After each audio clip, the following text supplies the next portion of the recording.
तो Scarlet Witch जो कि एमसीयू की एक बहुत पावरफुल बीइंग बन चुकी है, क्या वो इतनी कैपेबल है जो थॉर एंड सुपरमैन को बीट कर दे? आज के इस वीडियो में हम यही बात करेंगे। आज के इस वीडियो में हम Scarlet Witch versus Superman and Scarlet Witch versus Thor की बात करने वाले हैं मूवीज के बेसिस में। मतलब हम यहाँ पे कॉमिक्स को ऐड नहीं करेंगे एंड जो भी कंपैरिजन होगा वो डीसीयू एंड एमसीयू के बेसिस पे होगा। तो फटाफट से इस वीडियो को स्टार्ट करके इसका आंसर जानते हैं।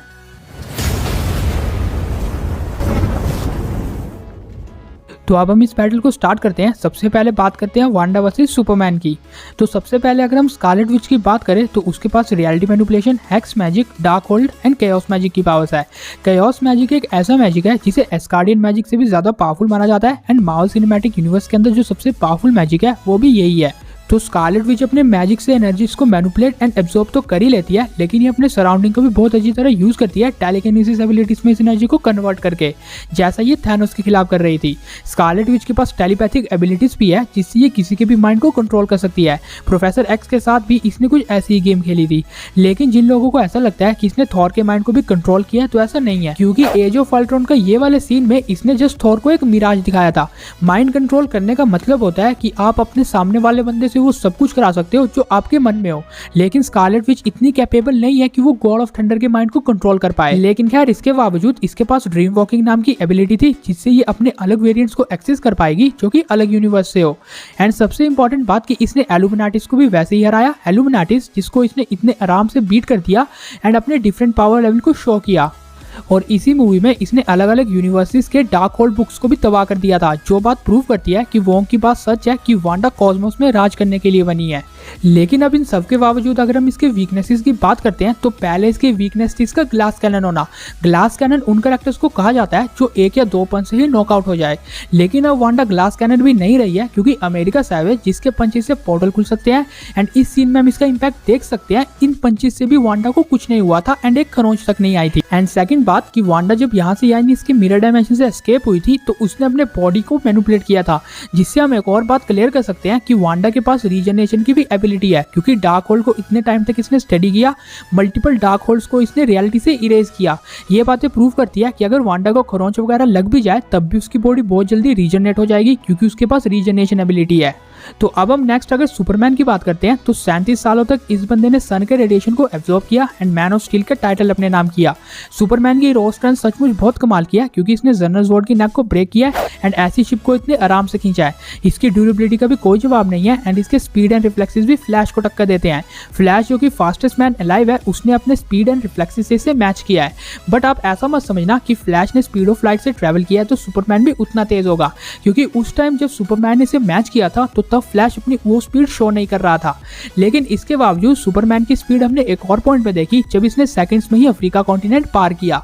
एंड सबसे इंपॉर्टेंट बात इसके स्ट्रेंथ को लेके कि इसने टेक्टोनिक प्लेट्स को मूव किया है जो कि बहुत ही ज्यादा हैवी होते हैं, बट हम इससे इसके रॉ स्ट्रेंथ का कैलकुलेशन नहीं लगा सकते क्योंकि हमने नहीं पता कि इसने कितनी टेक्टोनिक प्लेट्स को मूव किया है। लेकिन इसके बावजूद इसका स्ट्रेंथ का सबसे ओपी फीट जो कि आई थिंक है कि इसने मदर बॉक्सेस को सेपरेट किया है।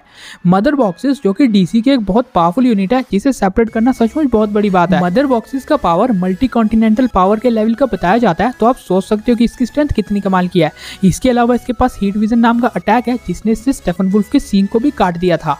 इसके बाद अगर हम इसके वीकनेसेस की बात करते हैं तो हाँ, सुपरमैन की एक वीकनेस मैजिक है, but comics and animated series में ही हमने ये देखा है। अगर हम डीसीयू की बात करते हैं तो उसमें हमने कहीं नहीं देखा कि इसकी वीकनेस मैजिक है।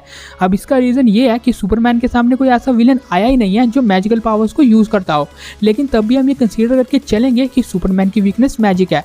एंड इसकी सेकंड वीकनेस है क्रिप्टोनाइट, जिसको मैं यहाँ पे ऐड नहीं करने वाला क्योंकि क्रिप्टोनाइट इतनी आसानी से किसी को नहीं मिलता है एंड वांडा उसे ढूंढ भी नहीं पाएगी। इसीलिए अब हम इनका कंपैरिजन शुरू करते हैं एंड ये जानने की कोशिश करते हैं कि इन दोनों में से बैटल का विनर कौन होगा। तो किसी भी बैटल में हमें सबसे पहले ये बात पता होनी चाहिए कि इन दोनों कैरेक्टर्स के ऊपर एक दूसरे के अटैक्स कितने वर्क करेंगे, क्योंकि उस हिसाब से इस बैटल का रिजल्ट आएगा। तो सबसे पहले अगर हम स्कारलेट विच की बात करते हैं तो स्कारलेट विच के सारे मैजिकल अटैक्स सुपरमैन के ऊपर बहुत हैवी फर्क करने वाले हैं। मतलब सुपरमैन के ऊपर अगर मैजिकल अटैक्स लगते हैं तो वो उसे ट्रैप कर सकती है, लेकिन कि सुपरमैन अपने स्पीड एंड रिफ्लेक्सेस से वांडा के इतने करीब पहुंच जाएगा कि उसे पंच मार के बीट कर देगा। अब देखो, मुझे नहीं लगता कि ऐसा भी कुछ होगा, क्योंकि सुपरमैन भले ही बहुत तेज हो लेकिन वांडा का सारा फोकस फोकस सुपरमैन पे रहेगा कि सुपरमैन नेक्स्ट मूव क्या करने वाला है। एंड अगर सुपरमैन बहुत तेज होकर उसके पास आके अटैक करने की कोशिश भी करता है तब भी उसके पास एक शील्ड रहती है।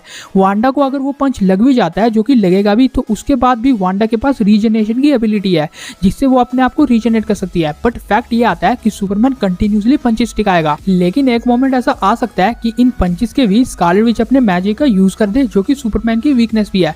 इसीलिए अगर हम इस बैटल को शुरू से शुरू करते हैं तो सबसे पहले स्कारलेट विच एंड सुपरमैन एक दूसरे के खिलाफ होंगे। मतलब यहाँ पे वांडा वो सब एबिलिटीज को भी यूज कर पाएगी जो उसने इल्यूमिनाटीज के खिलाफ की थी। मतलब वो बोलेगी what eyes what mouth, and Superman के साथ वैसा ही होगा। बट फैक्ट ये आता है कि वांडा के सचमुच इतनी कैपेबल है कि सुपरमैन को ही रियलिटी से इरेज कर पाए। मतलब अगर वांडा इतनी कैपेबल होती तो इल्यूमिनाटीज को भी बोलती व्हाट इल्यूमिनाटीज एंड सब इरेज हो जाते, फाइट करने की जरूरत ही क्या थी। तो मुझे नहीं लगता कि वांडा अब उतनी कैपेबल है, इसीलिए पूरे बीइंग को ही इरेज करना मुझे नहीं लगता उसकी कैपेबिलिटी है। लेकिन हम ये भी मान सकते हैं कि इल्यूमिनाटीज ने अचानक उसके ऊपर अटैक किया होगा तो वांडा को वो टाइम नहीं मिला होगा। कौन सा टाइम? वो वाला टाइम जिसमें वांडा ये सोच जाए कि वो सबको इरेज कर दे। इसीलिए वांडा को उस चीज को सोचने में बहुत टाइम लगता है, एंड जब तक वो सोचेगी तो सुपरमैन उसके ऊपर अटैक करना शुरू कर देगा। तो अब मान लो कि सुपरमैन सबसे पहला अटैक वांडा के ऊपर करने आ रहा है, तो वांडा का सबसे पहला काम क्या होगा कि वो अपने सराउंडिंग को हेक्स मैजिक का यूज करके चेंज कर देगी एंड एक न्यू रियलिटी को क्रिएट करेगी वांडा विजन की तरह। एंड अगर ऐसा होता है तो वांडा के पास एडवांटेज आएगा उसकी खुद की रियलिटी का। सुपरमैन जब उसे पंच मारने के लिए जाएगा तो उसका पंच उस शील्ड में टकराएगा जो वांडा हर वक्त अपने और बना के रखती है। एंड इसी बीच वांडा को फायदा मिल जाएगा कि वो अपने बाकी मैजिकल एबिलिटीज का यूज कर पाए। सुपरमैन भले ही बहुत तेज हो एंड अपने रिफ्लेक्सेस की हेल्प से वांडा के एकदम पीछे पहुंच जाए, उसे पंच टिका दे, बट वांडा की रियलिटी में उसे बीट करना लिटरली बहुत टफ होगा। अब चलो मान लो कि सुपरमैन उसे 3-4 पंचेस टिका भी देता है, तो इसके बाद क्या होगा? सुपरमैन सबसे पहले वांडा के पास आया, उसने उसे 3-4 पंचेस टिका दिए, लेकिन वांडा का इसके ऊपर क्या फर्क पड़ेगा? ज्यादा से ज्यादा कुछ भी नहीं, क्योंकि वांडा उन पंचेस से बहुत दूर जाके तो गिर जाएगी, लेकिन इसके बावजूद वांडा के पास एडवांटेज है रीजनरेशन का। रीजनरेशन के बाद वो फिर से ठीक हो जाएगी एंड सुपरमैन के ऊपर अटैक करना शुरू कर देगी।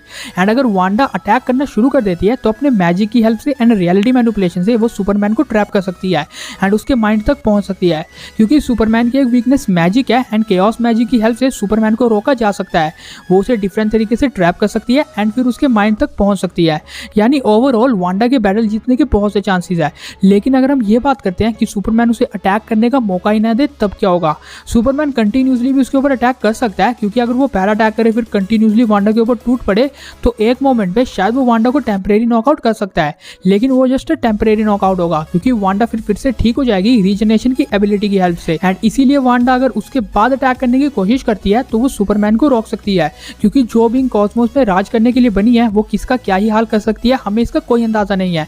इसने कैप्टन मार्वल के साथ क्या किया कि उसकी एनर्जी को एब्जॉर्ब कर लिया एंड फिर उसे बीट किया। सुपरमैन के साथ भले ही ऐसा नहीं कर पाए, लेकिन इसने जैसा किया था ब्लैक बोल्ट के साथ वैसा उसके ये किसी ऑर्गन को गायब कर सकती है। लेकिन इसके बावजूद वांडा का एक और एडवांटेज है कि इसने रीड को कितना पूरी तरह हराया।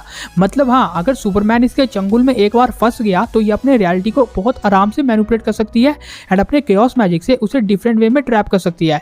इसीलिए मुझे लगता है कि वांडा के बैटल जीतने के ज्यादा चांसेस है। तो अब लास्ट में अगर आपको ये कुछ भी समझ नहीं आता है तो मैं आपको एक छोटा सा रिकैप दे देता हूँ, जिसके बाद आप आराम से समझ जाओगे। देखो, इनका बैटल स्टार्ट होता है सुपरमैन से। सुपरमैन कंटिन्यूसली उसके ऊपर अटैक करने जा रहा है एंड मान लो कि वो वांडा के ऊपर हावी हो भी जाता है, पंचेस लगातार टिकाता है एंड उसे नॉकआउट कर देता है, लेकिन वांडा को मार नहीं सकता, क्योंकि फिर वांडा फिर से रीजनरेट हो सकती है। एंड इसके बाद अगर हम वांडा की बात करते हैं तो एक मोमेंट पे वांडा के अटैक भी सुपरमैन पे लगना चालू हो जाएंगे एंड जब वो मोमेंट आएगा तो वांडा अपने मैजिकल अटैक से सुपरमैन को टेक डाउन कर सकती है। वो उसके आसपास की रियलिटी को पूरा चेंज कर सकती है, जिससे सुपरमैन बहुत कंफ्यूज हो जाएगा। एंड वांडा एक ऐसी बीइंग है जो कि ऐसा करती भी है। एंड सबसे इंपॉर्टेंट बात कि फिर वो अपने उन्हीं अटैक्स का यूज कर सकती है जो उसने इल्यूमिनाटीज के खिलाफ यूज किए। एंड सबसे इंपॉर्टेंट बात कि वांडा हर जगह हो सकती है, लेकिन सुपरमैन को उसकी लोकेशन ही पता नहीं चलेगी। एंड इन दैट केस वो अपने केओस मैजिक का हेल्प करके सुपरमैन को बीट कर सकती है। वांडा ने इल्यूमिनाटीज को बहुत आराम से हरा दिया था, प्रोफेसर एक्स की तरह वो उसके दिमाग तक भी पहुंच सकती है। एंड ये सब एबिलिटीज मुझे लगता है कि सुपरमैन को ट्रैप करने के लिए काफी है। एंड अगर एक बार वो उसके चंगुल में आया तो फिर मैजिक तो है ही है। इसीलिए मेरे अकॉर्डिंग वांडा के बैटल जीतने के ज्यादा चांसेस है। जो लोग ये बोलेंगे कि सुपरमैन के पास तो हीट विजन भी है, मानो कि उसने हीट विजन यूज किया, लेकिन वांडा जो शील्ड यूज करती है वो उसमें एब्जॉर्ब हो जाएगा, क्योंकि वांडा की वो शील्ड्स बहुत पावरफुल होती है। एंड सबसे इंपॉर्टेंट बात कि आपने कमरताल फाट में वांडा की एक और चीज नोटिस की होगी कि ये किसी भी तरह से रियलिटी को मैनिपुलेट कर सकती है। मतलब मैं ये कहना चाहता हूँ कि वांडा जब इस बंदे के एकदम पीछे पहुंच गई थी तो किसी को कोई अंदाजा नहीं लगा था। यानी कि आप समझ सकते हो ना कि वांडा कितने आराम से चीजों को ब्रेक कर सकती है। सुपरमैन को भी वो वैसा कर सकती है एंड उसके दिमाग को मैनिपुलेट कर सकती है। सुपरमैन चाहेगा कि वो पहले अटैक कर रहा है, लेकिन हो सकता है वांडा उसके पीछे पहले ही पहुंच जाए, क्योंकि वांडा लिटरली एक फकिंग बिच है। एंड दैट्स वाई मेरे अकॉर्डिंग तो वांडा को बीट करना सुपरमैन के बस की बात नहीं है।